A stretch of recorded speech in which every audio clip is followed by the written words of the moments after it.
বিশ্বনবী মেরাজে গেলেন, মেরাজ থেকে ফিরে আসলেন। বিশ্বনবী বর্ণনা করলেন, আমি বাইতুল মাকদাস দেখেছি মাঝরাতে, লক্ষাধিক নবীকে নিয়ে নামাজের ইমামতি করেছি, 7 আকাশ দেখেছি, আল্লাহর আরশ দেখেছি, আল্লাহর সাথে কথা বলেছি, আবার ফজরের আগেই মক্কায় ফিরে এসেছি। সবাইকে খাইছে মোহাম্মদের মাথার তার ছিঁড়ে গেছে, নাউজুবিল্লাহ পড়ে।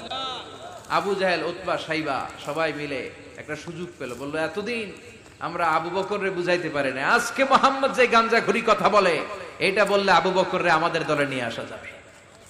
সবাই সাইয়েদনা আবু বকরের কাছে যায়, যে বলে আবু বকর জানো নাকি তোমার নবী নতুন কথা আমদানি করেছে?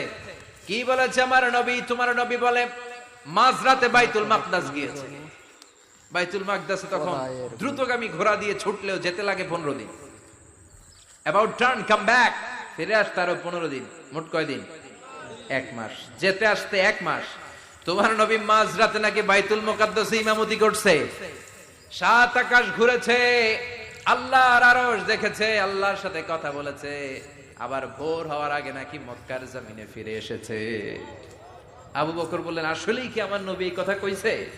সবাই এক বাক্যে বলে, হ্যাঁ তোমার নবী মুহাম্মদ এই কথা বলেছে। আবু বকর দ্ব্যর্থহীন কণ্ঠে ঘোষণা করে দিলেন, আমার নবী যদি এই কথা বলে থাকে, আমার নবী সত্য বলেছে, সত্য বলেছে, তিনি কখনো মিথ্যা বলতে পারে? বিশ্বনবী খুশি হয়ে গেলেন, সাইয়েদনা আবু বকরের জন্য দোয়া করে দিলেন, আর বললেন, আবু বকর আনতা লাস্তা আবু বকর ফাকাত, আজকে থেকে তুমি শুধু আবু বকর নও, আজকে থেকে তুমি আবু বকর as-সিদ্দিক। ফয়সাল কই যাস? সিদ্দিক, সত্য গ্রহণে, সত্য প্রকাশে, সত্য মানার ক্ষেত্রে আপোষহীন, কোনো আপোষ নাই। চিল্লা এখন ঠিক কিনা?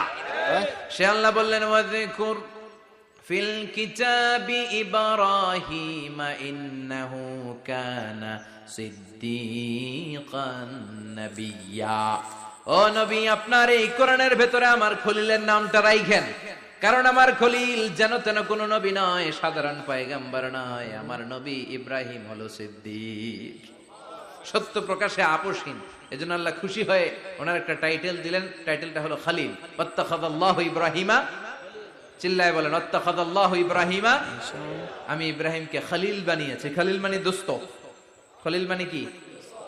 আল্লাহ দুনিয়ার একজনের দোস্ত ডাকে। কি মজার ব্যাপার, কেমন লাগে তার কাছে শুনতে? সুবহানাল্লাহ কইবেন না? ওনারে বানাইলেন খলিল, আর বিশ্বনবীরে বানাইলেন হাবিব। সুবহানাল্লাহ পড়েন। বাপ বেটা সব নিয়ে গেছে। সাইয়েদনা ইব্রাহিম হচ্ছেন বাবা, আর বিশ্বনবী ছেলে।